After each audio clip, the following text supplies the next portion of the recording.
as mesas, então podem começar a mesa redonda final do nosso Bom, a projeto. gente tem uma convidada mediadora especial, que é a Juliana Gimenez. Ela vem da Unicamp, foi uma indicação da Cíntia, né?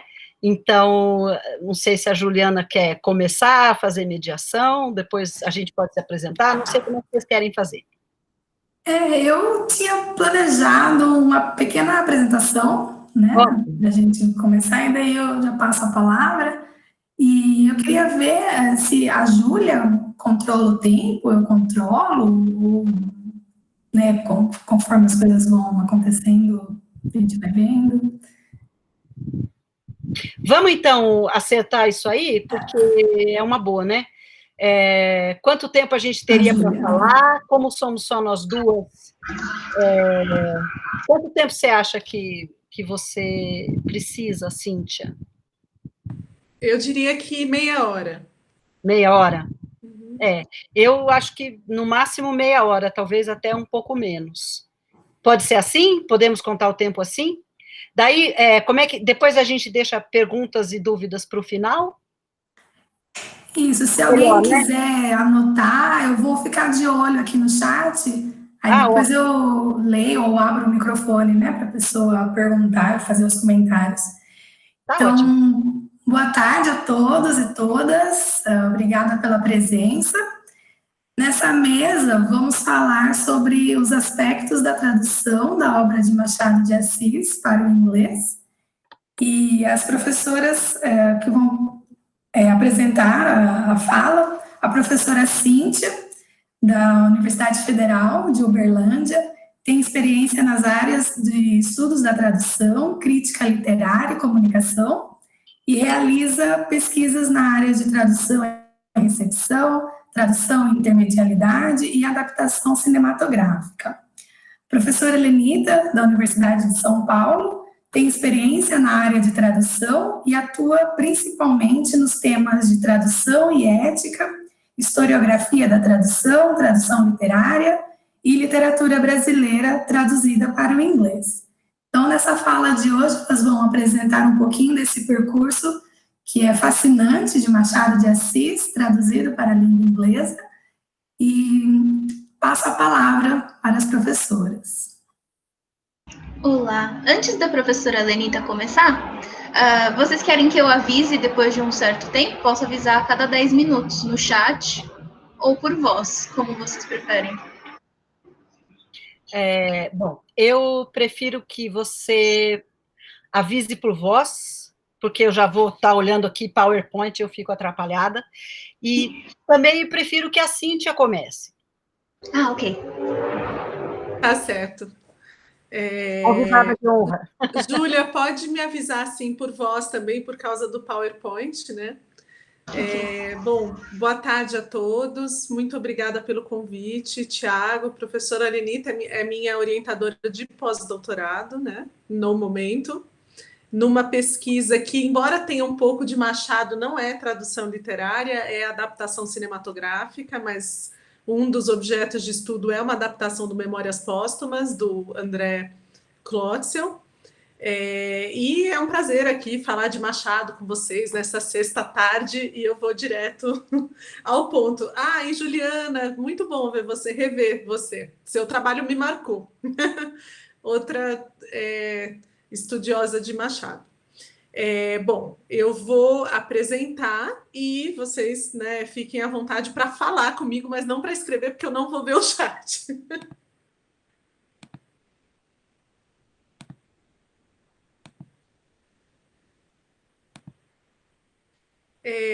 Bom, espero que vocês estejam vendo a apresentação. Se não estiverem, me avisem. Mas acho que sim.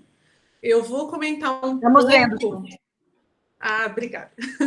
Eu vou comentar um pouco sobre, principalmente, aspectos da tradução de dois romances, o Memórias Póstumas, né, que eu já citei, e Dom Casmurro. Dom Casmurro foi o objeto de estudo da minha tese, que eu fiz nos estudos da tradução da Universidade Federal de Santa Catarina, com a orientação da professora Luana Ferreira de Freitas. E eu me concentrei nas traduções para o inglês de Dom Casmurro, que eram 3 oficialmente até então, né? E daí de lá para cá surgiram mais 2, e quer dizer, muitas outras, na verdade, se a gente contar autopublicação pela Amazon, porque agora, né, as pessoas têm lançado traduções. Porém, eu vou partir daquelas que tem algum ponto de partida para a gente considerar legítima, ou seja, pelo menos com uma editora e um tradutor assumidos como tais. E nesses últimos anos, né, eu acho que a professora Lenita vai abordar também uma publicação recente, né, dos contos. Houve mais um boom na história de Machado de Assis em inglês. Mais um, porque de tempos em tempos, uma nova onda de retraduções meio que joga luz de novo sobre o nosso escritor, principalmente no sistema literário estadunidense e inglês.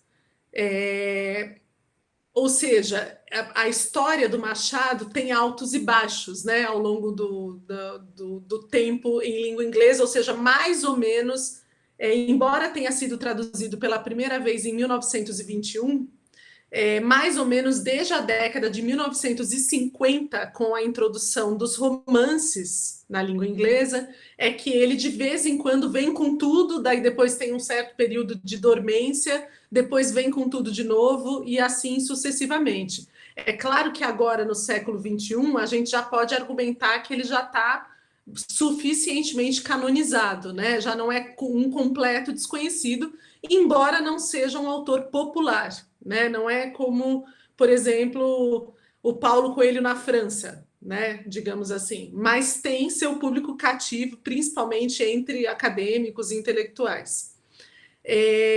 Nesse novo boom, né, que eu estou definindo aqui a partir de 2018, surgiram algumas novas edições, algumas bastante comentadas pela mídia, outras não comentadas. Faz pouco tempo, na verdade, que eu descobri essas 2 edições do tradutor e editor Neil MacArthur, essas 2 que vocês veem à esquerda, são publicadas em Kindle na Amazon, mas diferentemente daquelas que eu comentei que dificultam a nossa pesquisa, porque é muito difícil descobrir quem é o tradutor, quem é o editor, em que cidade foi editado, né? Tem várias, assim, se vocês derem uma busca na Amazon, vocês vão descobrir vários Dom Casmurros e vários Memórias Póstumas, meio sem pai nem mãe, assim. E aí fica muito difícil para a gente, porque como é que a gente vai falar de um texto, né, sem saber quem fez, né, quem publicou, onde publicou, por que publicou, enfim. No caso dessas edições do Neil MacArthur, foi possível localizá-lo, porque tem um contato dentro das edições, e aí eu entrei em contato com ele, e ele é de uma pequena editora do interior do Canadá. E fez as traduções pelo medo de que as pessoas talvez não lessem Machado em inglês, e ele acha um escritor muito maravilhoso, etc.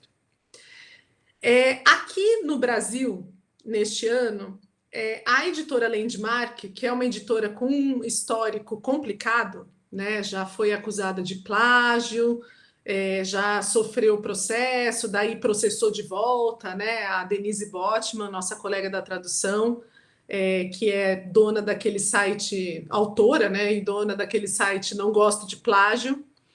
Eles tiveram, né, uma desavença séria há mais ou menos 10 anos, e desde então a Landmark está lutando, acho, né, para refazer a reputação, mas com certa dificuldade, porque essas 2 edições, que são traduções feitas por brasileiros para a língua inglesa, foram bastante ignoradas este ano.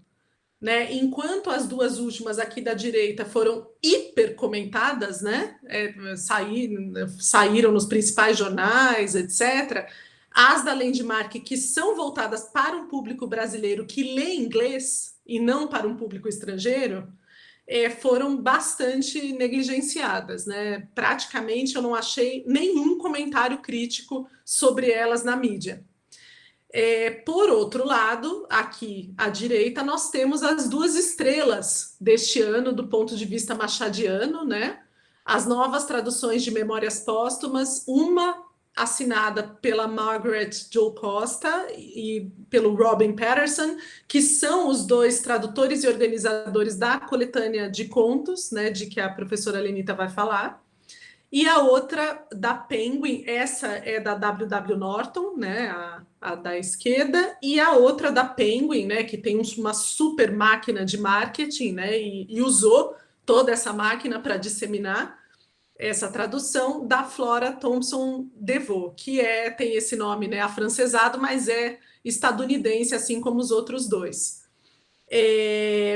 Essas duas edições né, receberam resenhas e críticas nas principais publicações, no Guardian, no New York Times, aqui no Brasil na Folha, na Veja, no Estadão, enfim, bombaram, né, para usar uma gíria do momento. E eu vou fazer alguns comentários pontuais, só para, né, a gente levantar uma breve discussão sobre essas traduções. Então, aqui nós temos, né, eu vou dar um exemplo do Memórias e 2 exemplos do Dom Casmurro. Esse é o meu exemplo do Memórias, que deixa bem clara a diferença de projeto tradutório naquele sentido que a gente costuma derivar do Berman, né? Eu digo derivar porque eu não sei se vocês já perceberam, mas ele não necessariamente faz uma super definição de projeto tradutório. Ele, na verdade, né, na prova do estrangeiro e no John Donne, ele faz, né, comentários que nos levam a essa noção de projeto tradutório. Ou seja, de que cada tradução tem, digamos, uma ideia que a norteia, né? Eu vou fazer o quê? Eu vou atualizar, eu vou facilitar, eu vou dificultar, eu vou estrangeirizar, vou domesticar, o que eu vou fazer aqui? Né? De que premissas eu parto nessa tradução? Então, aqui nós temos, eu escolhi, claro, né, para causar algum impacto, a famosa última frase do livro, né? Não tive filhos, não transmiti a nenhuma criatura o legado da nossa miséria. Aqui embaixo eu observo que eu não estou considerando as traduções do Neil MacArthur e da Landmark, né? Da Doris Goethens, eu acho que se fala assim, não tenho certeza. Mas estou considerando as outras 3 já consolidadas, né? Grossman, Percy Ellis e Rabassa, né? Rabassa, e as 2 novas. E vejam aqui que interessante. Grossman e Rabassa usaram o verbo transmitted, né? Então, o Grossman, I had no progeny, I transmitted to no one the legacy of our misery. E depois o Rabassa com I had no children, I haven't transmitted the legacy of our misery to any creature. Ou seja, eles mantêm um verbo de mesma raiz, né, do verbo usado pelo Machado. Eu digo de mesma raiz porque as palavras não têm exatamente o mesmo sentido em diferentes línguas, né? Mas, nesse caso, o sentido é bem semelhante, né? O Percy Ellis usa um verbo um pouco mais genérico, né? To pass on. I had no children, I did not pass on to any living creature the legacy of our misery. E agora, vejam como nós somos influenciados pelo tal do Zeitgeist. Né? Nós estamos sempre, né, sob influências inconscientes, porque é muito interessante que as 2 novas traduções tenham optado pelo verbo bequeath, que seria traduzido literalmente legar, né? Então tem a ver com esse legado. É um verbo que remete a uma coisa mais material, né? No sentido de aquilo que você deixa de herança, né? Aquilo que você deixa num testamento, por exemplo, propriedade, dinheiro. Então, o que é interessante é que eu fiz uma entrevista com a Flora Thomson DeVoe e perguntei sobre isso, e ela fala, essa entrevista vai sair o ano que vem na revista Belas Infiéis, e ela fala que ela entende no contexto que é uma referência a algo material, de fato, e que to transmit poderia passar a impressão de ser genético ou de ser por outra via. E eu achei muito interessante porque vejam como a leitura, né, lembrando de Iser, Yaus, etc., a leitura realmente forma o sentido para cada um, né, no momento do nosso contato com o texto. Porque eu, por exemplo, como leitora, penso um pouco diferente. Eu diria que eu nunca entendi esse transmitir exatamente como uma coisa só material. Eu diria que o transmitir é aberto, né? É transmitir por meio né, de coisas materiais, é transmitir por meio da genética, é transmitir pela convivência, enfim, é transmitir de algum jeito, né? E, de certa forma, então, eu levanto aqui a possibilidade dessa opção, né, dos dois tradutores e da Flora, deste ano, terem fechado levemente o sentido, né? Assim, eles optaram por um verbo do campo legal, digamos, né, do campo jurídico, e que não, né, não é o mesmo campo habitado, a princípio, pelo verbo transmitir. Então, aqui vejam, né, no dicionário Cambridge, né, bequeath como to arrange for money or property to be given to somebody after your death. Né? Então, é bem específico de algo material mesmo, né? Aquilo que você deixa no sentido, né, de legado material, porque legado a gente usa em outros sentidos também, né? E como sinônimos, testamento, né, will, e deixar.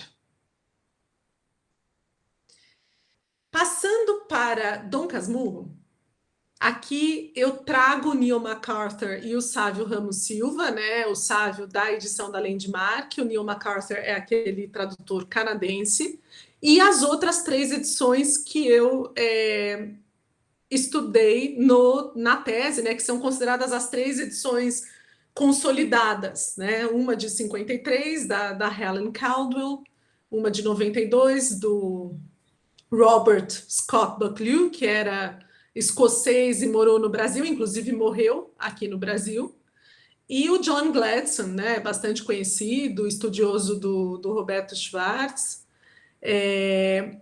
e, enfim, até pouco tempo atrás a gente se referiria a esses 3, e agora, nesses últimos 2 anos, a gente tem essas outras edições, e que são edições um pouco diferentes, né, no sentido de que a do Neil não existe em livro de papel, né, em livro impresso, e a do Sávio é feita, a princípio, para um público brasileiro, e não para um público anglófono morando fora do país, né? Então, aqui temos, né, considerações também sobre essas características singulares de cada uma, né? Bom, nós temos uma palavra desafiadora para o tradutor, o agregado. Por falar no Roberto Schwartz, tem todo um estudo, né, do José Dias, esse personagem que é o agregado em Dom Casmurro, e a figura do agregado na obra de Machado como um todo, que é essa pessoa que vive de favor, e que realmente não é fácil de traduzir, né? É bastante próprio de uma época e bastante próprio de uma cultura, né? Ser um agregado na casa de alguém, né? O que é ser isso? E a figura do José Dias, né? Para vocês que com certeza leram já Dom Casmurro, é bem única, né? A gente sabe que a relação que ele tem com a família é bem peculiar. Tem todo, né, um estudo sociológico sobre isso, né? Que o John Gladstone também retoma, né, nos escritos dele sobre a obra de Machado de Assis. E o Sidney Chalhoub também. Oi? Professora Cíntia, já se passaram 15 minutos, ok? Tá certo, obrigada. E aí, nós temos aqui as soluções, né, desses 5 tradutores. A Caldwell traduziu lá atrás, né, quando ela introduziu o romance à língua inglesa como The Dependent, o dependente, e aqui do lado eu coloquei, né, mas eu coloquei com... Não, tá certo, eu só coloquei com outra forma de escrever, porque tem a britânica e tem a estadunidense. Então, aqui seria o mesmo sentido que a gente usa no nosso imposto de renda brasileiro, ou seja, quem são os nossos dependentes, né? Quem que depende da gente financeiramente. Por isso essa escolha, né? Considerada bastante esperta, né? Muitos críticos gostaram dessa escolha da Caldwell, que depois é retomada pelo John Gladstone, né? O Scott Bucklew, por sua vez, traduziu como amigo da família, né? The Friend of the Family. E essa escolha foi muito criticada pelo Gladstone depois, porque realmente um amigo não descreve o que seria um agregado, porque tem uma relação aí de dependência financeira que não fica clara, né? E eu achei assim muito, por isso que eu trouxe para vocês, porque eu achei assim as escolhas bem criativas, digamos, do MacArthur e do Sávio, embora elas sejam problemáticas também, né? Assim, do ponto de vista da teoria, porque aqui nós temos um termo que de fato a gente pode talvez considerar como termo. Ou seja, agregado significa algo teoricamente, né, do ponto de vista sociológico, etc. Então, enfim, o Neil MacArthur como The Border, né, que é basicamente um pensionista. Quem mora numa pensão é um pensionista, gente? Eu não tenho certeza, na verdade. Acho que é um morador de pensão, né? De toda forma, algo desse tipo, alguém que paga para morar, né, numa pensão ou num quarto da casa de alguém. E aqui nós temos um problema, porque o José Dias não só não paga, como ele é sustentado. Então é o contrário, né? Ele não board na casa da Dona Glória, ele mora lá de favor, né? E, inclusive o romance conta, né, o que tinha atrás, né? A amizade com o pai do Bentinho, não sei o quê. E o Sávio como The Family's Associate, ou Associate. E aqui nós temos também uma coisa, talvez, que lembra um pouco da Friend of the Family, no sentido de que é um pouco genérico e não descreve necessariamente a relação financeira. É alguém que é associado àquela família, no sentido de ter uma relação com eles ou uma sociedade de negócios. Mas não é muito clara a relação de dependência. No final, eu vou fazer um comentário sobre essa questão da retradução, como não necessariamente repensar, repensar aquele texto com base em tudo que já foi falado sobre ele. Porque nesse caso aqui, vejam que tanto o MacArthur quanto o Sávio demonstram, né, em algum grau, que eles provavelmente não leram, né, as considerações desses críticos históricos sociológicos que eu citei, né, Schwartz, Gladstone, o Silviano Santiago também e Sidney Chalhoub, porque eles falam sobre o agregado, né, e sobre o quanto que essa relação é específica.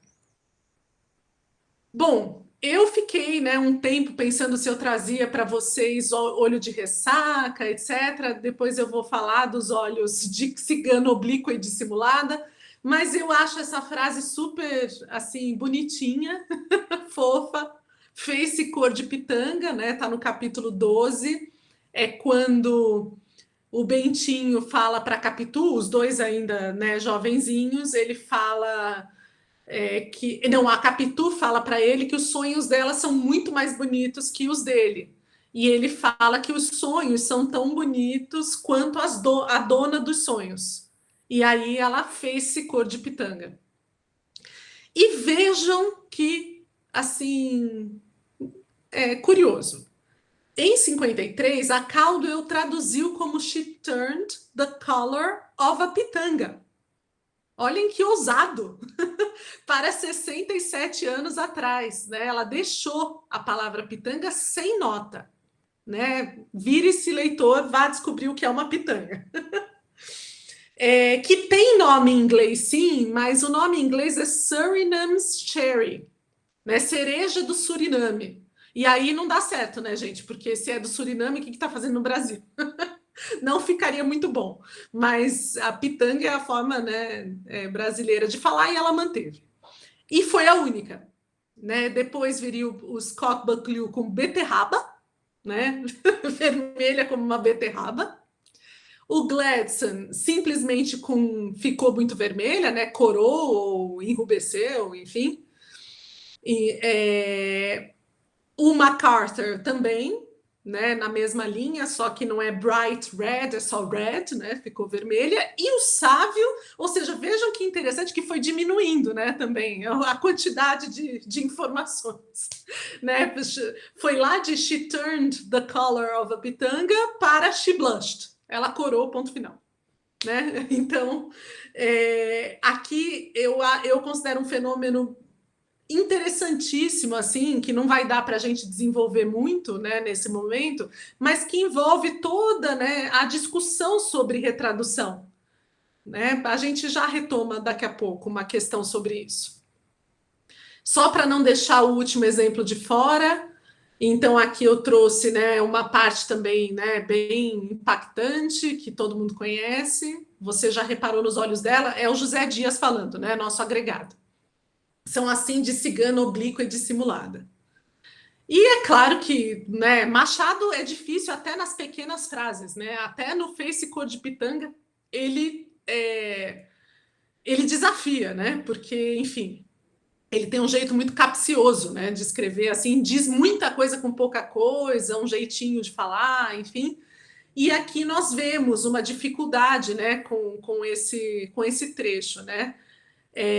A Caldwell é, né, bem assim simples e direta, né? Did you ever notice those eyes of hers? Gypsy's eyes, oblique and sly.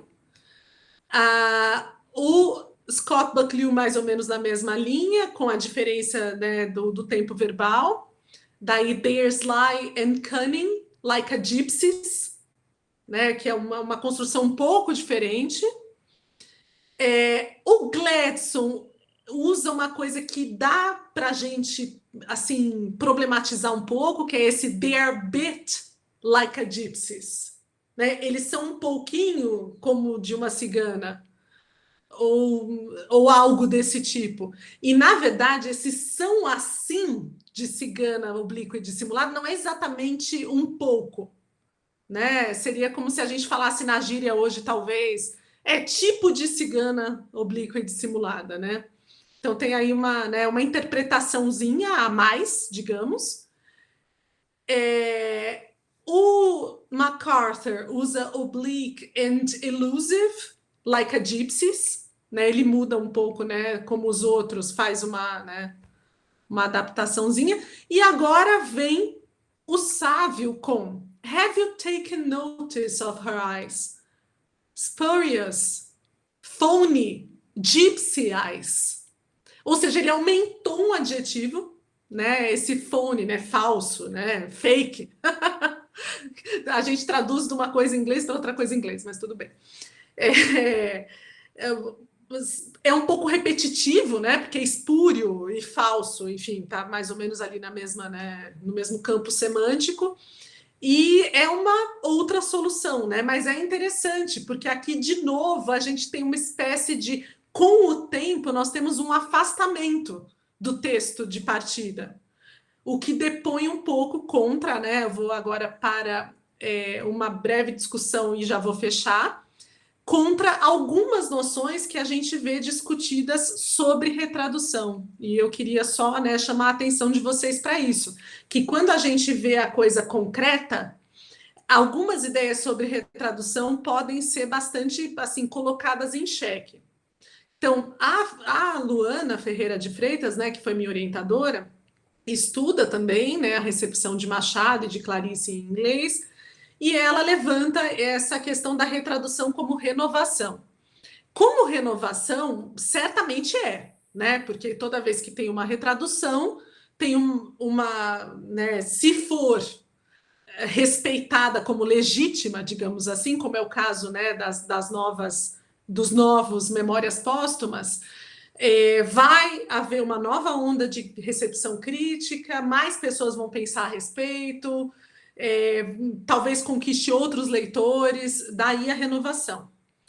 Agora, começa a ficar um probleminha se a gente pensar na retradução como aperfeiçoamento, no sentido de se aproximar do texto de partida, né? Berman faz essa proposição, né, de que a cada retradução talvez houvesse um trabalho em direção ao texto de partida, o que, né, na minha defesa aqui, na hipótese que eu levanto para vocês, não se constata, né, não tem uma volta às origens, né, naquelas traduções.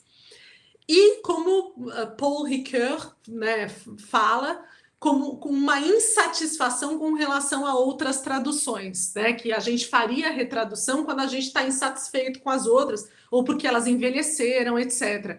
Eu também problematizo isso, até porque eu preciso ser sincera e dizer que a minha tradução no caso do Dom Casmurro, ainda é a primeira, ainda é a da Caldwell, de 53. Então, enfim, eu acho que retraduções são sempre bem-vindas, mas não necessariamente elas se sobrepõem, não, às que vieram antes. E o Mechonic, aí sim, que já traz, né, na poética do traduzir dele, já traz algumas considerações nesse sentido que eu estou falando, dizendo que nem sempre as traduções são provisórias, né, ao contrário do que muita gente defende, que toda tradução está condenada a durar, sei lá, seus 30, 40 anos e não passa disso. Ele diz que não necessariamente, e que não necessariamente retraduzir é uma maneira de aperfeiçoar. E eu tendo a concordar com essas assertivas. E aqui as referências bibliográficas, e eu vou voltar com vocês. Ai, meu Deus, cadê vocês? Achei. Bom, muito obrigada.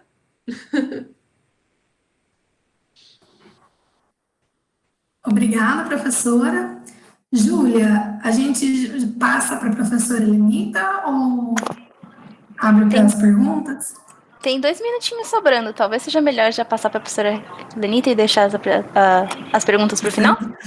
Tá bom, então.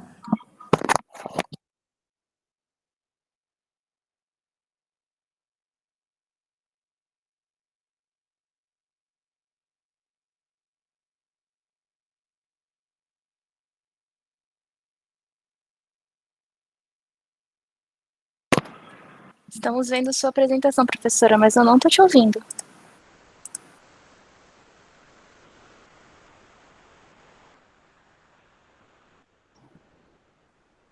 O microfoninho foge da gente. Você põe... Tudo bem, então. Vocês estão visualizando, né, minha apresentação? Sim. Sim. Então,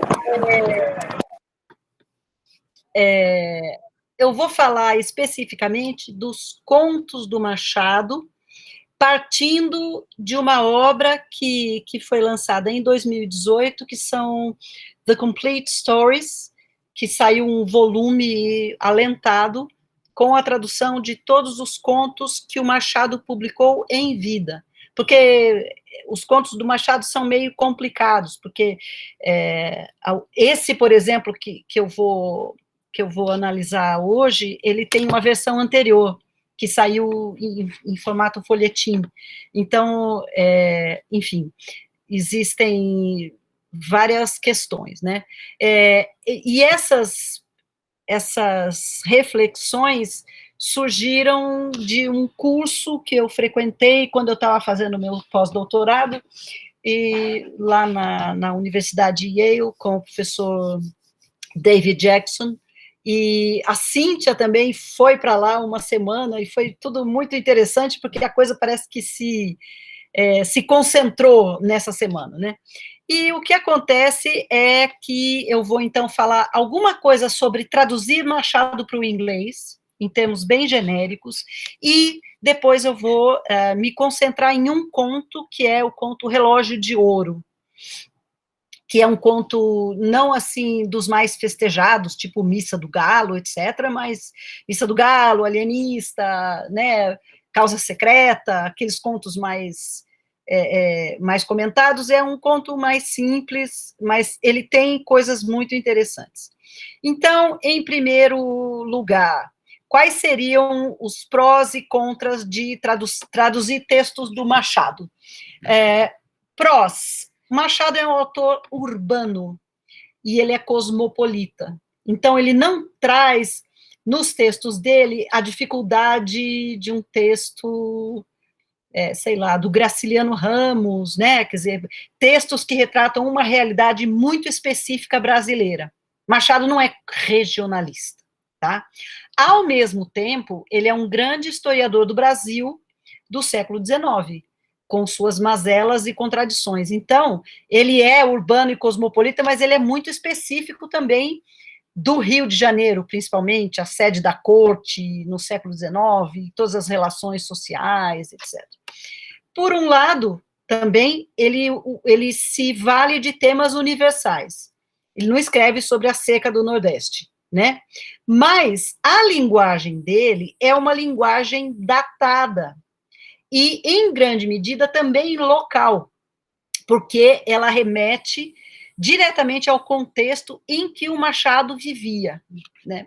Só para vocês verem um exemplo dessa questão da linguagem datada, né? Uma das coisas que tradutores dizem com uma certa frequência é que ele traduziu o texto para que o leitor tivesse, com a tradução, a mesma experiência que o leitor teve na leitura do original. Que eu acho, assim, pode até ser uma vocação, uma coisa bonita, etc., mas é impossível esse objetivo.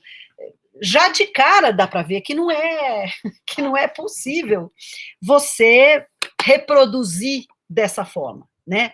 Então, eu posso falar, mas então o leitor da época do Machado, ele não achava aqueles termos estranhos, então eu vou modernizar tudo, ou não vou modernizar, ou seja, esse aqui é uma quimera, né? Quer dizer, que quer reproduzir a sensação e a experiência do leitor.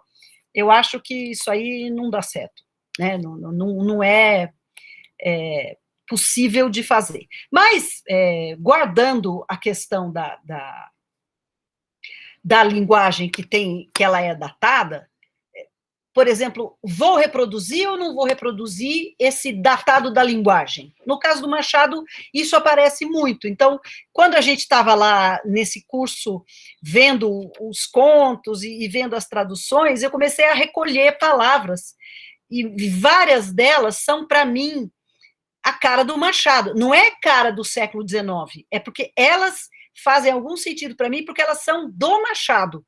Então, já é uma visão minha de leitora brasileira, que lê Machado faz bastante tempo, mas, por exemplo, Piparotti, eu sei até o conto, a passagem em que isso está.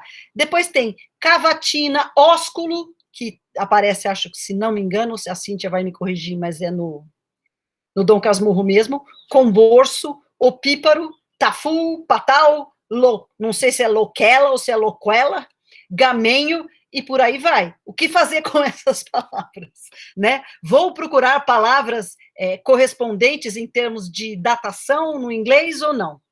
Também para mostrar aqui para vocês um exemplo de uma tradução feita para o inglês do Xangô de Baker Street, do Jô Soares. A tradução foi feita pelo Clifford Landers, que é professor, acho que agora ele está aposentado, e também tradutor da literatura brasileira. Traduziu Chico Buarque, traduziu vários autores brasileiros, né? Ele tem um livro, o Clifford Landers tem um livro que se chama Literary Translation, eu acho.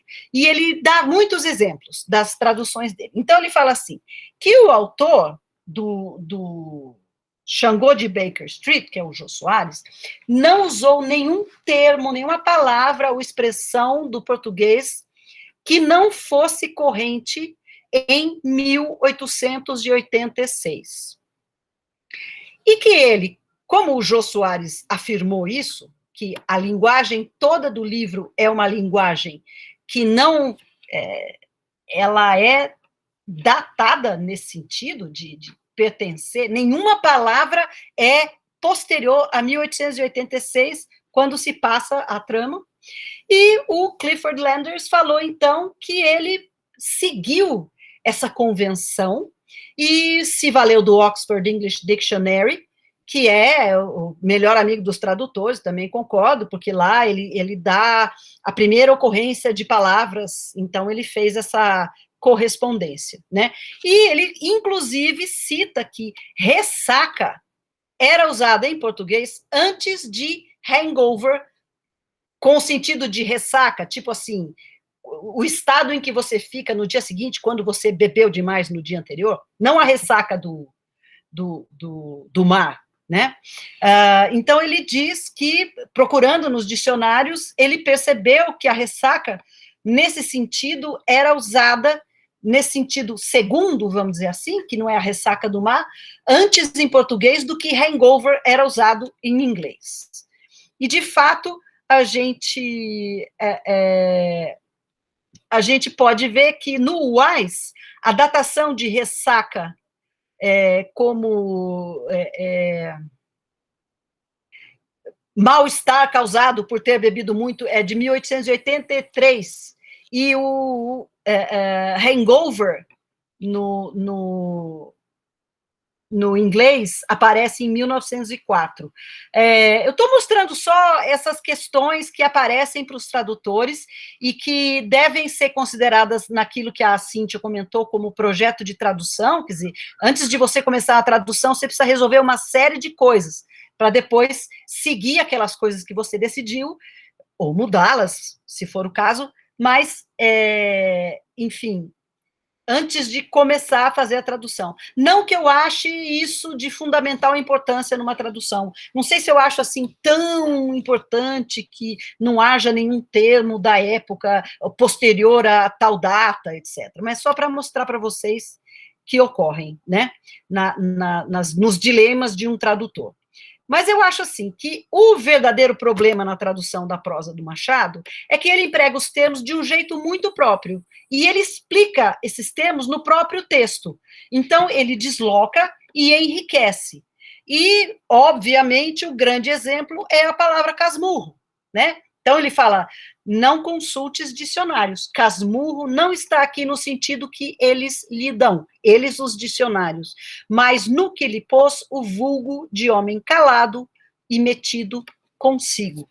Ou seja, casmurro, no sentido dicionarizado, que ele fala, é um cara teimoso, e não um cara fechadão, reservado, etc., né?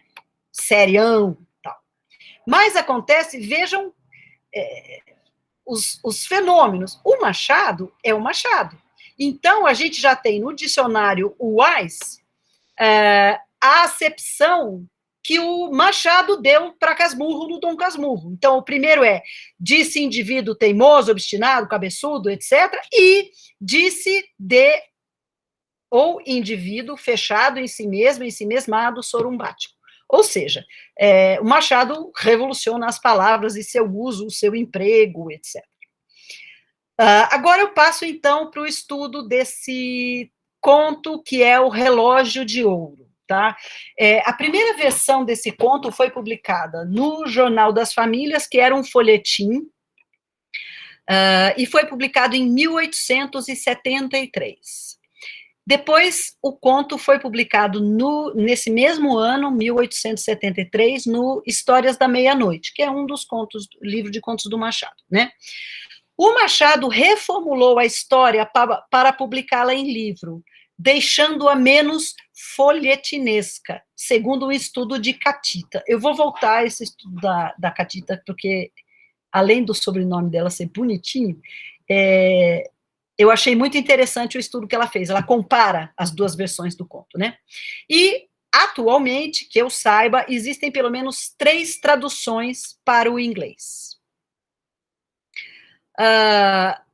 Primeiro contato que eu tive com esse conto, eu não sei se eu o tinha lido antes, mas eu não me lembrava muito bem dele. Então, é o seguinte, a situação era em sala de aula, com alunos brasileiros e estrangeiros, fazendo aquele curso que eu falei, baseado no Collected Stories do Machado de Assis, com a tradução da Margaret Jill Costa e do Robin Patterson, que são os tradutores do recentemente lançado Memórias Póstumas de Brás Cubas, né? E o que me chamou a atenção foi a tradução dos termos nhonhô e iaiá, que são super brasileiros, né? Muito bem. Então, só para contextualizar vocês sobre o conto Relógio de Ouro. Luiz Negreiros chega em casa após um dia de trabalho e encontra um grande e luxuoso relógio de ouro numa mesa de cabeceira, se não me engano. Ele pergunta à sua dócil esposa, Clarinha, de quem é o relógio. Clarinha, contrariamente ao seu comportamento habitual, praticamente ignora os questionamentos do marido. Luiz Negreiros vai se enfurecendo com essa atitude da mulher e chega ao ponto de ameaçar matá-la, julgando-se traído. Clarinha, prestes a ser agredida, pede ao marido que leia uma carta que chegara juntamente com o relógio que foi enviado ao escritório de Luiz Negreiros. Não encontrando ali, o mensageiro resolvera levar o pacote até a casa de Luiz Negreiros, onde Clarinha o recebeu. Ou seja, o tal relógio era para ser entregue no escritório, mas como ele não estava lá, o mensageiro levou para casa e a Clarinha recebeu o relógio e a carta. A carta tem o seguinte conteúdo. Então, assim, Luiz Negreiros recebeu a carta, chegou-se à lamparina e leu, estupefato, estas linhas. Meu nhonhô, sei que amanhã fazes anos. Mando-te esta lembrança. Tua iaiá.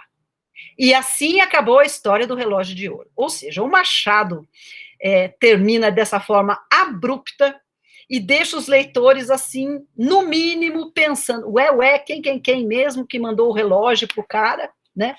Então, agora eu vou mais ou menos tentar reproduzir para vocês a minha experiência de cada vez mais ficar sabendo coisas sobre esse conto. Então, o final abrupto nos põe a pensar. Seriam nhonhô e iaiá apenas formas de tratamento carinhosas, desvinculadas dos seus significados na época do Machado?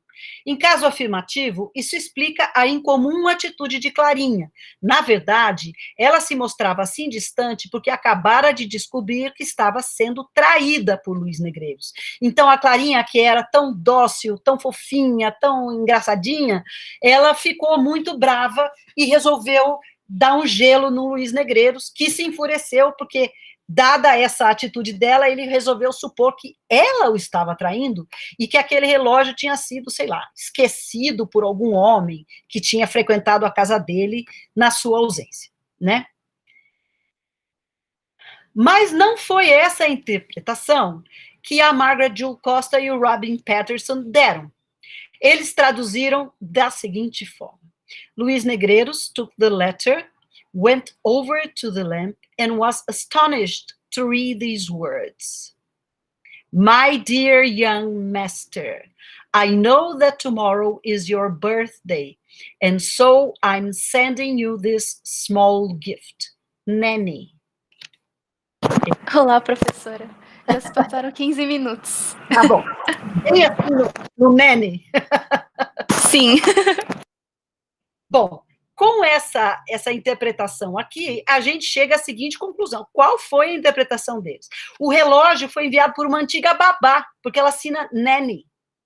E a interpretação feita, provavelmente, é com base nas definições que os dicionários dão para nhonhô, mas sem levar em conta a definição de yaya. Então, é o seguinte, ioiô, nhonhô, você tem, o tratamento de senhor dado pelos escravos aos jovens da Casa Grande. É o mesmo que senhor e ioiô, né? Então, quando ela fala meu nhonhô, os tradutores acharam que seria uma ex-babá, né? Porque o nhonhô é o jovem senhor, é o filho do dono da casa. Acontece que yaya é mais ou menos um equivalente de nhonhô, que é o tratamento que se dava às meninas e às moças. Muito usado no tempo da escravidão. Os sinônimos é nanã, nhanhá, nhanhã, nhazinha, né? Ou pode ser, num segundo sentido, criada de dama nobre, aia, mucama, açafata. Eu faço a suposição de que os tradutores levaram em consideração nhonhô e essa segunda acepção de yaya. Por isso colocaram nanny. Muito bem. Agora, tudo bem que eles fizeram essa interpretação. Mas poderia ser possível que uma ex-babá, nanny, comprasse um relógio de ouro e oferecesse de presente para um homem de quem cuidou quando criança? E se, mesmo que fosse possível, né, quer dizer, essa ex-babá ter condições de comprar um relógio, que ainda estamos no tempo da escravidão, e que sentido nesse contexto teria a indignação e frieza de Clarinha? Por que a Clarinha ficou tão brava se quem deu o relógio para o marido dela foi apenas a ex-babá dele? Mas a coisa pode se complicar mais. A tradução de Juan Le Puen, que existe em formato eletrônico, pelo menos é assim que eu tenho essa tradução, traz o seguinte: Luiz Negreiros took the letter, went over to the light, and thunderstruck read these lines. My nhonhô, I know it's your birthday tomorrow. I'm sending you this gift. And yaya. Eita, daí eu falei, agora que complicou tudo. E daí, depois do fim, thus ended the story of the gold watch, e ele fala, então, que nhonhô é diminutive for senhor. Então, aqui seria uma tia mandando um relógio para o sobrinho, tá? Então, na tradução dele, como eu falei, temos uma tia que manda um presente para sobrinho, não é de todo improvável, mas, de novo, temos o problema de explicar a reação negativa de Clarinha. Por que ela estaria tão indignada por o marido ter recebido um presente de uma tia? Aí é o seguinte, teve uma tradução indireta, e quem me deu essa dica preciosa foi a Cíntia. Quando a Cíntia entrevistou a Flora Thomson DeVoe sobre a tradução do Collected Stories, eu acho, né? Mas, assim, essa entrevista que a Cíntia fez e que ainda não foi nem publicada, me levou a um texto da Flora, que é uma resenha justamente das Collected Stories da Jill Costa com o Patterson. E nessa resenha, a Flora revela que ela havia traduzido um texto de crítica literária em que esse conto é mencionado. Vejam que coisa mais estranha, né? Mais surpreendente. Pela interpretação do crítico, ela guiou sua escolha de tradução. Então, o crítico acha que, quando o Luiz Negreiros lê aquela carta, ele percebe que quem mandou mesmo o relógio, a carta, etc., é a própria mulher dele.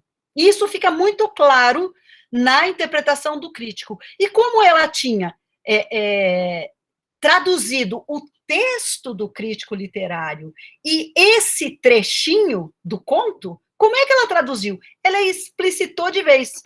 My darling husband, I know that your birthday is tomorrow. I have sent you this gift. Your wife.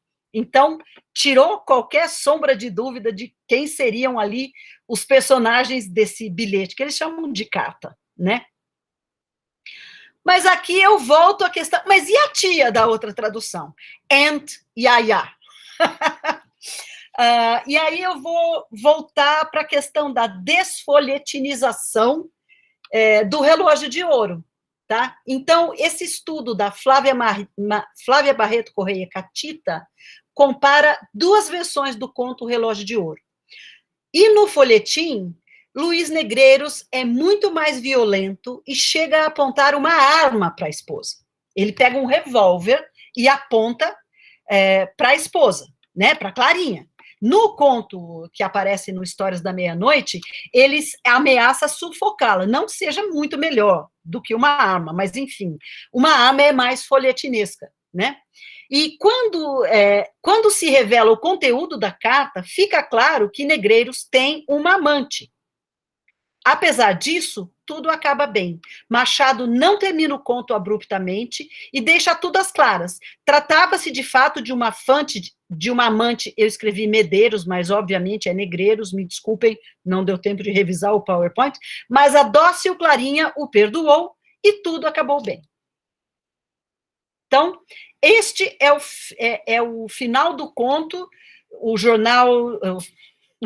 O Relógio de Ouro, no Jornal das Famílias, que é esse folhetim.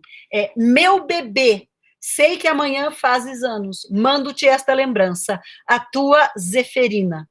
Só que não termina, e é assim que acaba a história do Relógio de Ouro, e o Machado escreve mais uns 2 ou 3 parágrafos dizendo assim, olha, gente, apesar de o Luiz Negreiros ter uma amante, a Clarinha perdoou, o pai dela foi jantar com o casal no dia seguinte, que era o aniversário do Luiz Negreiros, etc, etc. Então, o que acontece é que, para o Histórias da Meia-Noite, o Machado enxugou o texto e tirou um pouco esse caráter de folhetim, né? E deixou o conto mais misterioso. Só que, ainda no texto da Flora Thompson DeVoe, a gente tem um dado curioso que explica o Aunt Yaya, que é o seguinte: no site Domínio Público do governo brasileiro, no registro do conto O Relógio de Ouro, a assinatura da carta bilhete está incorretamente escrita. Em vez de tua Yaya, lá encontramos tia Yaya. E eu comprovei essa afirmação olhando nesse site aqui, justamente fui lá para ver se era isso mesmo. Então, provavelmente, esse tradutor, o Juan Lepuen, encontrou isso aqui, meu nhonhô, sei que amanhã fazes anos, mando-te esta lembrança, tia Yaya. E aí ele traduziu por tia Yaya, Aunt Yaya. E o conto ficou mais enigmático ainda, né? Então, completando aqui o que eu tinha para falar, algumas, só em contato com esse conto, a gente viu várias curiosidades, no mínimo, né? O Machado desfolhetinizou o conto para publicá-lo em formato livro. Mesmo sem uma arma de fogo na versão livro, Luiz Negreiros ameaça a mulher de violência física, o que não é uma cena muito frequente em Machado, né? Quer dizer, a violência que ocorre no Machado dificilmente é do homem contra a mulher, e mais dificilmente ainda é física. É claro que a gente pode dizer que o Bentinho foi horroroso com a Capitu, mas, enfim, essa cena da violência física, para mim, foi meio inusitada. As várias traduções nos mostram como o conto do Machado é menos trivial do que se poderia pensar à primeira vista, esse conto Relógio de Ouro, né? Os termos nhonhô e yaya podem remeter a uma relação entre senhor e subalterno, especificamente na época da escravidão, mas também podem ser termos afetuosos e íntimos, sem uma conotação social. Como se não bastasse toda a complexidade da obra do Machado, os tradutores ainda são obrigados a lidar com a fragilidade dos textos, em que um errinho de transcrição pode transformar tua amante na sua tia. E eu termino aqui minha apresentação com esses apontamentos.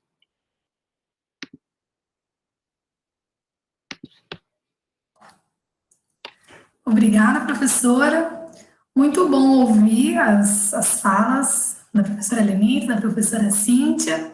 Então, agora temos uns minutinhos para perguntas, dúvidas, comentários. Aqui no chat, não tem nenhuma pergunta especificamente ainda. Parabéns pela apresentação, ótima apresentação. Eu queria fazer um comentário para a professora Lenita, porque eu acompanhei até uma parte essa pesquisa, e agora ela se desdobrou. E vai ficando cada vez mais interessante. Isso sim é um folhetim. Verdade. Já mudou. A história desse relógio de ouro, gente, essa Yaya já foi tudo nessa vida. E o interessante é que tem a Yaya Garcia, né? Que é a personagem dele, né? E que é uma mocinha, né? Então... Na época, a gente até discutiu essa coisa da Yaya, porque, por exemplo, a Yaya Garcia chama Yaya porque ela está numa escola em que muitas mocinhas têm o mesmo nome dela. Então, elas são chamadas Yaya mais o sobrenome. Não, Yaya Garcia, etc, etc. E, de fato, essa história... Depois que eu fui ver essa coisa da tia Yaya, eu falei, não é possível. Que sacanagem. E, de fato, essa história, acho que tem 1 ano que eu estou convivendo aí com esse... 1 ano e pouco, né, convivendo com esse conto, e ele fica cada vez mais enigmático, mas... Uma coisa interessante também que a própria Flora, né, tradutora, falou, e que esse conto deixa isso muito assim, né, na cara, é o quanto que Machado não é que ele é ambíguo nas grandes coisas, né? Só ele é ambíguo em tudo. A escrita dele é muito múltipla, né? Muito, porque você vê um recadinho e que a gente, na verdade, pode ter várias interpretações mesmo, né? E as traduções deixam isso mais na cara, né? Porque toda vez que a pessoa traduz, ela tem que optar por um caminho. E quando ela opta, ela lima os outros caminhos. Exatamente. E isso fatalmente diminui um pouco o Machado, né? Assim, reduz um pouco a quantidade de... escolher desse jeito, né? Cíntia, eu queria aproveitar aqui para te perguntar uma coisa, que é o seguinte, em 2 exemplos que você apresentou, o Gladson seguiu a Helen Caldwell. Uhum. Tanto no caso do Dependent, quanto no caso da Cigana Oblíqua. Isso. Ele usa fly and... Oblique. Oblique, né?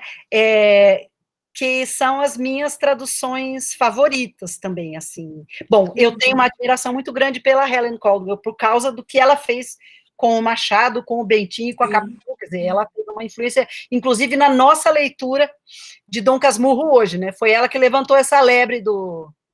Gente, esse cara é mais filho da mãe do que vocês estão achando. Mas será? Daí eu já tive um pensamento malicioso, assim, será que o Gladson meio que... Você conhece bastante as 2 traduções para dizer se ele segue bastante a Helen Caldwell? Não, conheço bastante, né? Na época do doutorado eu cotejei assim, praticamente palavra a palavra das 3. E não, na verdade, em alguns momentos ele segue, mas de forma geral a tradução do Gladson é muito fincada na noção do Schwartz de que é Machado historiador. A tradução da Caldwell é muito poética, é linda a tradução dela. Eu acho assim um novo Dom Casmurro mesmo, sabe? Ela desapega do texto em alguns momentos, como no Eyes Like the Tide, né, os olhos de ressaca, que ela não segue ressaca. O Gladson é Undertow Eyes. Undertow Eyes, Mas, ao mesmo tempo, em alguns momentos estratégicos, ela deixa em português brasileiro e não dá explicação. Ou seja, ela era muito ousada, né, a Caldwell, assim, para aquele momento, né? Ela não domestica demais, assim. E é muito incomum para uma estadunidense, né, professora de latim, né, ainda. Enfim... E outra coisa, depois eu saio daqui e dou espaço para os outros.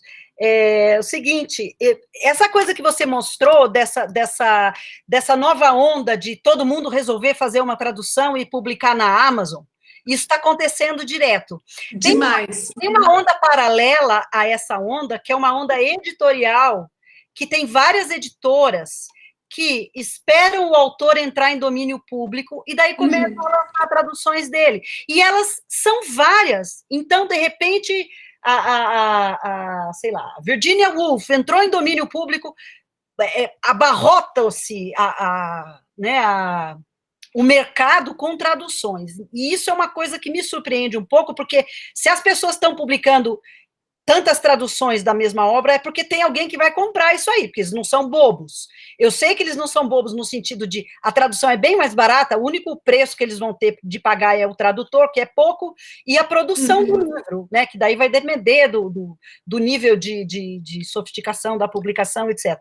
Mas o que me veio à cabeça foi que, às vezes, os últimos tradutores, principalmente esse Sávio que traduziu, que é uma coisa meio esquisitinha, também traduziu para quem? Para aluno de inglês, né? Isso, é para os alunos de inglês.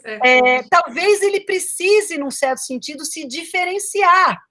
Então, deve ter uma coisa... Deixa eu ver o que todo mundo pôs para eu não pôr. Então, no caso do Sávio, professor, é interessante, porque eu conversei com ele também, e ele é professor da cultura inglesa aqui em São Paulo, dos níveis C1 e C2, e disse que pensou nos alunos dele. Ah, tá. Ele era professor da filha do dono da Landmark. Foi assim que foi o caminho. E babados do mundo tradutório. E ele disse que ele quis rejuvenescer o texto para chamar a atenção mais desse público, mas que ele não conhecia as outras traduções. Inclusive, quando eu mandei um e-mail para ele, ele falou, nossa, teria me ajudado muito se você tivesse mandado antes esse e-mail. Então, eu achei muito peculiar, porque a gente, nesse meio aqui, acha que todo mundo faz os mesmos questionamentos que a gente faz. A gente acha que todo mundo pensa assim, nossa, quantas traduções existem? E aí eu me toquei que isso é uma coisa nossa, nós aqui na nossa bolha pensamos nisso. Verdade. E as pessoas talvez não pensem, né? Ele foi traduzir ele só tinha lido Dom Casmurro na escola e foi traduzir, assim, sem essa coisa que a gente pensa, né? Nossa, Machado, né? Que magnitude, né? Assim, e eu gostei da tradução. Eu acho que a tradução dele segue um projeto de atualização mesmo. Assim, eu achei gostoso de ler. Assim, a retradução é bom, mas eu continuo com a Caldwell. Sim, claro. Então tá. Tem uma pergunta aqui no chat, Elizabeth. Quer abrir o microfone e perguntar diretamente? Ok. Para a Lenita é uma curiosidade, né?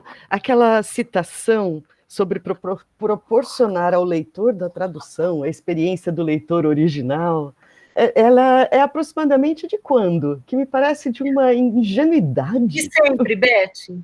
De sempre? As pessoas falavam isso assim em 1500, 1600, 1700, e tem gente ainda que se atreve a escrever uma coisa dessa. Que eu fiquei pensando aqui, entre brasileiros, a leitura do Machado, né? Quem é o leitor do Machado? São tantos leitores, né? E traduzir qual é a experiência que vai ser eleita como a do leitor. Muito curioso. Eu acho que é de uma ingenuidade assim, enorme, né? Um negócio absurdo. Uhum. O gato também gosta de Machado? Pois é, parece que sim, tá toda. Eu ia comentar sobre o gatinho, que gracinha, eu também tenho gatos. Então, olha, parabéns pelas duas apresentações muito interessantes, muito provocativas, assim. E a diferença entre tu e tia, realmente, é surpreendente. Que dó, né? Coitado do tradutor. Sim. Obrigada, era só isso. Obrigada. Tiago, você levantou a mãozinha? Pode. Tudo bem? É uma pergunta para a Cintia, na verdade. Eu fiquei bastante intrigado pela discussão do bequeath, porque na vida passada eu fui advogado. Então, e evidentemente tanto legado quanto bequeath são termos que têm uma conotação no direito civil da transmissão da propriedade, efetivamente. No entanto, na minha vida atual, eu sou um desvitimista, eu gosto de estudar o século XVIII, e eu me lembro que tem uma frase do Samuel Johnson, né, do Rambler, 250 to 205, em que ele fala de um rei da Etiópia, e que ele fala, he bequeathed this narrative to posterity. Muito interessante. Até o nosso grande dicionarista utiliza essa construção figurativa do legado como assim, como a transmissão, né, que também explora essa valência do termo transmissão, que ela está no inglês, ou esteve no inglês, pelo menos no século XVIII. Agora... Muito interessante. Agora, você sabe, Tiago, obrigada por ter feito essa observação. Você sabe que isso passou pela minha cabeça. Eu só fui meio que induzida a explicação da coisa mais material, assim, né, concreta, por causa da justificativa da própria Flora. Entendi. Né, que quando disse que optou, porque ela lê aquele legado como herança, porque o Brás e a Sabina brigam pela herança do pai, no Memórias Póstumas. Então ela pensou, eles são muito materialistas. Mas posso até dizer, em termos jurídicos, legado é uma herança menor. É a herança que você não deixa para os seus herdeiros. A herança é a transmissão de um conjunto de bens. O legado é a transmissão de um bem específico. Então, a miséria, eu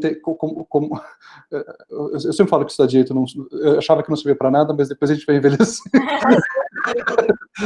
Serve para alguma coisa. Mas é a transmissão de um bem específico. Então, por exemplo, assim, eu deixo minha herança para os meus filhos, mas eu deixo meu carro de legado para o meu sobrinho. Muito interessante, nossa. É a alocação da propriedade de um bem específico. Que eu acho que é muito, pelo menos no direito brasileiro, né? Aí não sei no direito da tradição da common law, mas eu não sei se o legacy também tem essa contraposição inherited, como existe aqui no português. Nossa, mas isso dá pano para manga, hein, Tiago? Aproveitando. Nossa, obrigada. É uma coisinha, né? Machado é muito isso, né? Como a gente viu no Relógio de Ouro, e agora essa coisa legado, então, transmitir, bequeath, legar, pass on. É uma coisinha, mas que abre um mundo, né? Eu, como leitora, sempre tinha imaginado um legado existencialista. Vocês também não? Teve gente que pensou isso, não? Com certeza. Eu também. Eu só pensei pela via do direito porque você falou. Verdade. Mas a gente leva um relógio de ouro, por exemplo, para alguém, sabe? Mas eu não sei se no português do século XIX o termo legado tem funciona como sinônimo de transmissão. Porque transmissão abarca herança e legado. Interessante. Muito obrigada. É interessante. Vou ficar com isso. Que o legado da nossa miséria em inglês, em todas as traduções, está idêntico. Né? Por que não inherited? Não sei, quer dizer, não entendo nada disso, mas por que será, né? É estranho. Isso mesmo. Marlina, pode perguntar. É uma curiosidade, na verdade. A gente pensa, a gente está primordialmente numa cultura ocidental, com alguma ligação entre português e inglês, a cultura não é completamente diferente, existem suas diferenças, tudo, mas não é um negócio completamente Eu fico imaginando o que é traduzir Machado para uma língua com uma cultura completamente diferente, do tipo árabe, ou japonês, ou chinês. Eu não sei como é que essas nuances todas têm condição de passar para o outro lado com alguma compreensão com a cultura tão diferente. Isso é uma coisa que é uma pergunta para quem entende tradução, porque eu não entendo nada, eu sei que é muito difícil, respeito muito o trabalho. Cíntia, fala da Turquia. Pois é, oi Marina, obrigada, né, pela curiosidade. Isso passa muito pela minha cabeça, mas infelizmente eu não sei nenhuma dessas línguas, mas mesmo assim eu me aventurei. Eu fiz uma pesquisa durante uns 2 anos sobre o alienista na Turquia. Porque, por motivos XYZ, eu descobri que eles adoram traduzir o alienista lá. Tem 5 traduções diferentes em turco. E eu não leio turco, mas eu fui usando o Google Tradutor, fui me virando. Hoje em dia, realmente, o mundo está menor, né? Sem dúvida. Se fosse em outra época, seria mais difícil, né? E aí fui tentando entender, né? Eu acho que tem muito a ver com a cultura deles. Eles têm uma fascinação pelo tema da loucura. Eu descobri com base em alguns textos, né? E eu acho, a única coisa que eu posso te dizer é que, bom, Machado é traduzido na China, no Japão, em persa tem 2 traduções de Dom Casmurro diferentes e por aí vai. Então, eu só posso concluir, com base na Turquia também, que ele é compreendido sim. Tem uma crítica de um crítico literário turco muito assim apreciativa, muito profunda sobre o alienista. Então eu com isso concluo que foi bem traduzido por alguém e que eles leram e entenderam, né? Então a tradução, assim, quando a gente pega pelos detalhes, eu acho que a gente é mal sempre, né? Porque vai atrás procura pelo em ovo, assim, né?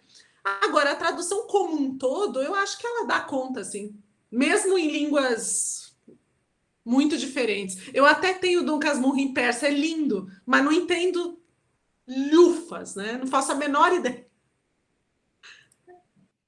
Eu adoro literatura russa, mas eu não leio nada em russo. Então, as traduções ou são em português, ou são em inglês, ou em francês.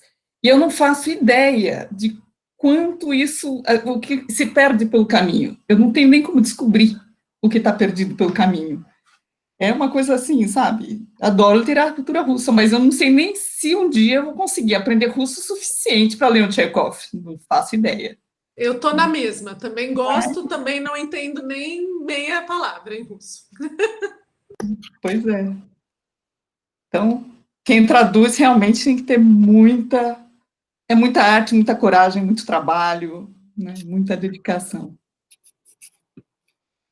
Então, parabéns pelo trabalho, eu achei ótimo esse seminário, adorei. Mais alguma pergunta? Porque senão eu tenho uma de curiosidade também.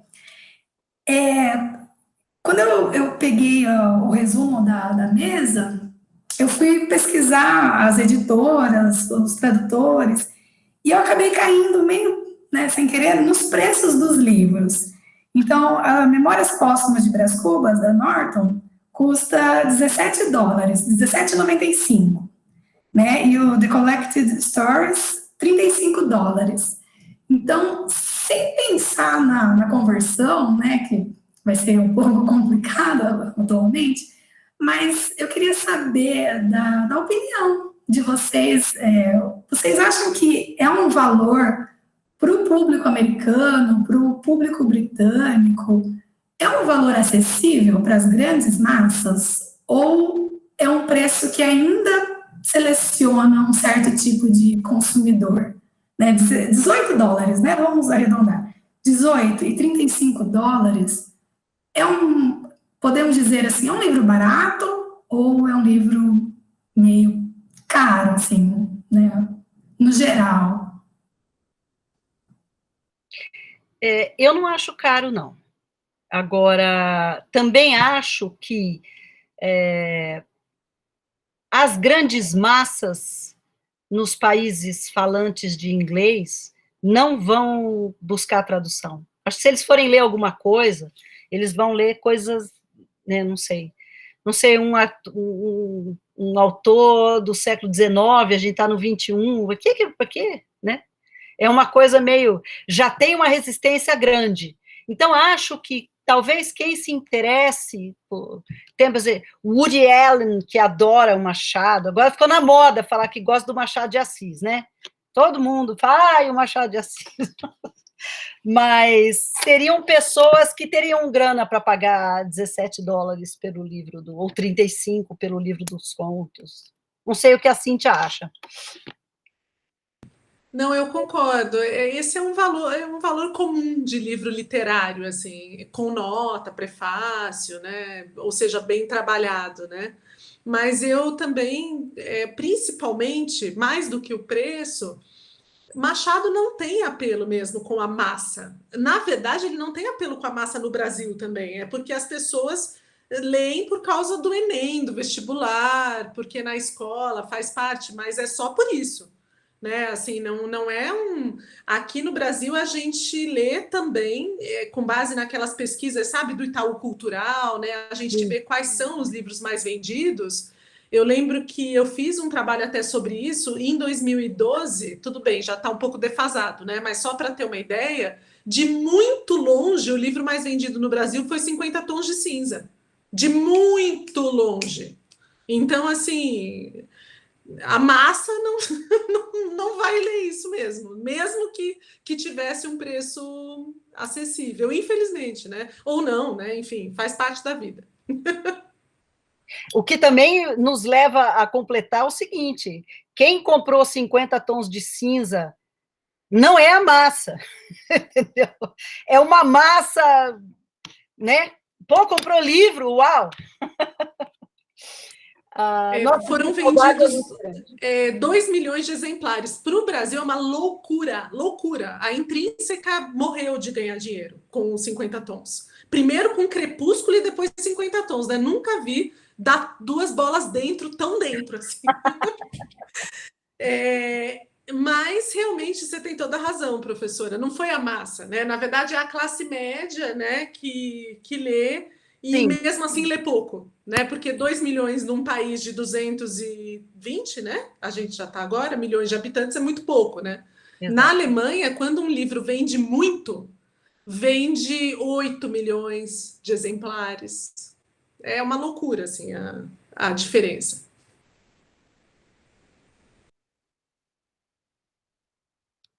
Verdade, verdade.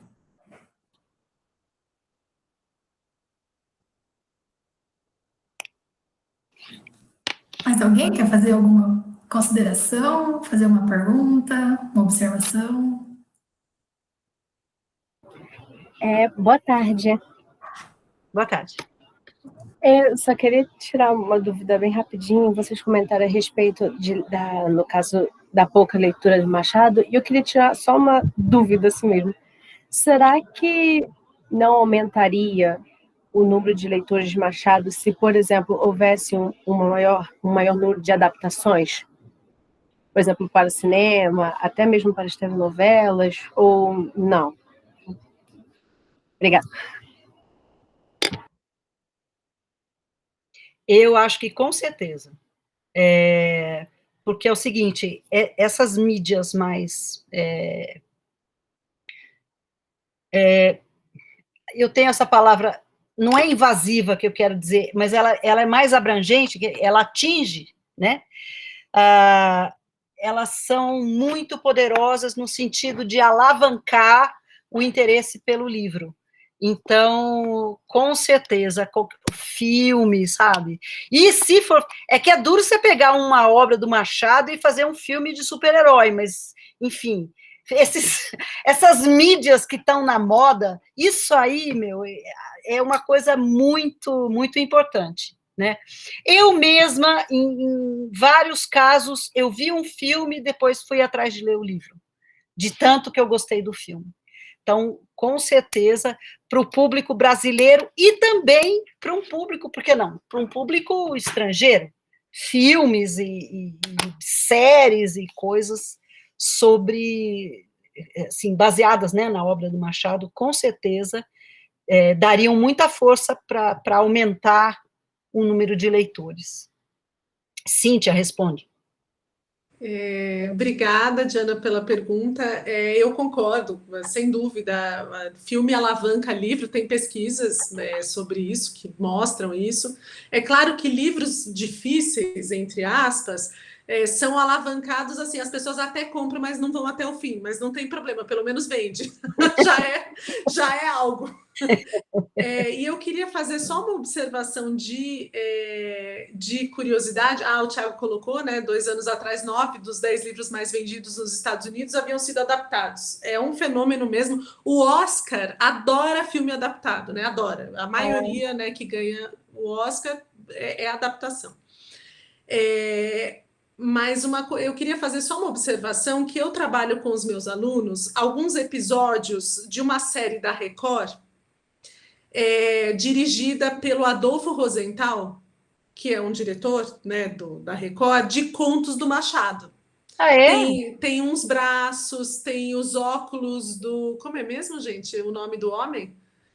Os óculos de... Bom, enfim, um nome de homem. Enfim, tem alguns contos de Machado. E que foram, eu imagino que tenham sido televisionados há alguns anos, mas agora eles existem em DVD e alguns estão no YouTube. E eu acho que são ótimas as adaptações dos contos e despertam a vontade nos alunos, né, para quem trabalha em sala de aula. Porém, feitas com pouco dinheiro. Então não tem aquela cara da Globo, né? É um pouco assim, teatro filmado. Então, isso de Pedro Antão, obrigada. Sabia que era de alguém. Que era grande, e era uma anta.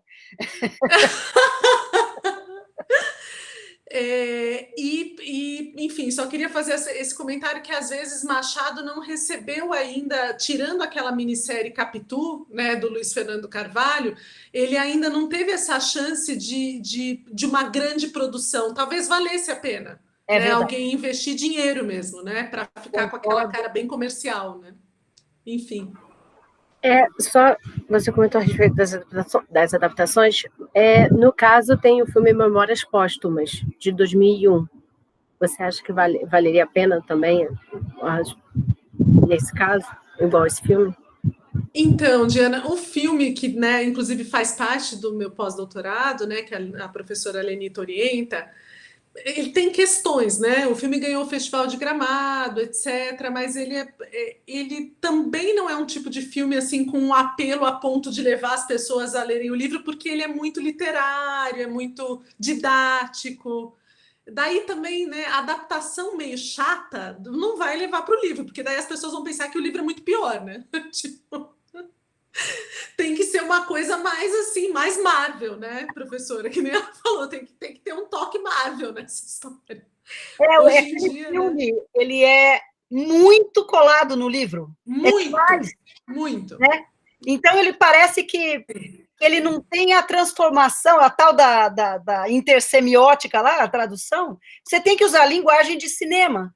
Parece que pegou o livro e filmou. É um negócio muito... Eu concordo. E ele é muito redundante também, né? Porque às vezes aparece na cena aquilo que o voice-over ou voice-off está falando. É como se ele estivesse descrevendo o que ele está mostrando. É bem anti-cinematográfico, né? Daí também prejudica, né? Daí também não ajuda. Tinha que ser uma coisa mais, né, atraentezinha, assim.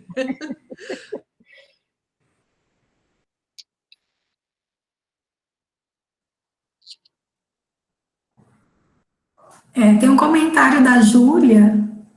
Quer abrir o microfone, Júlia, e comentar sobre ela? Oi, perdão, tô aqui.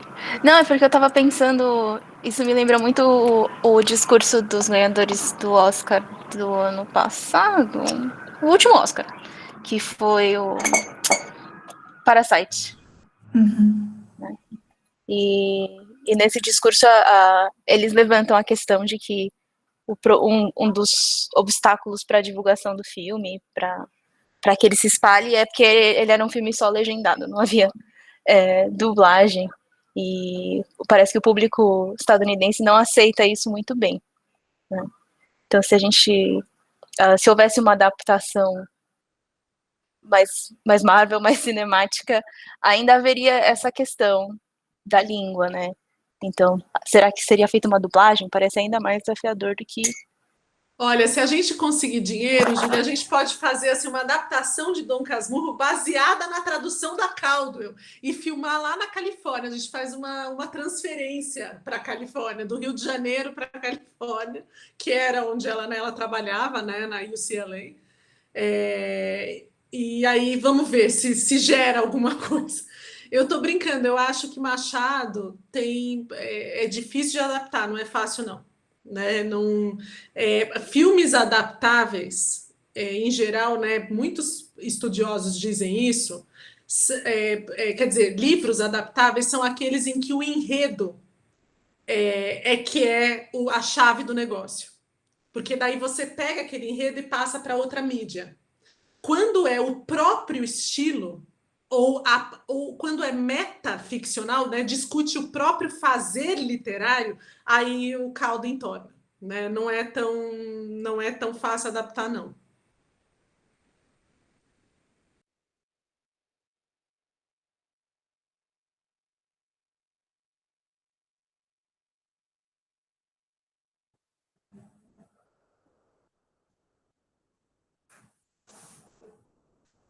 Bom, mais algum comentário, alguma observação?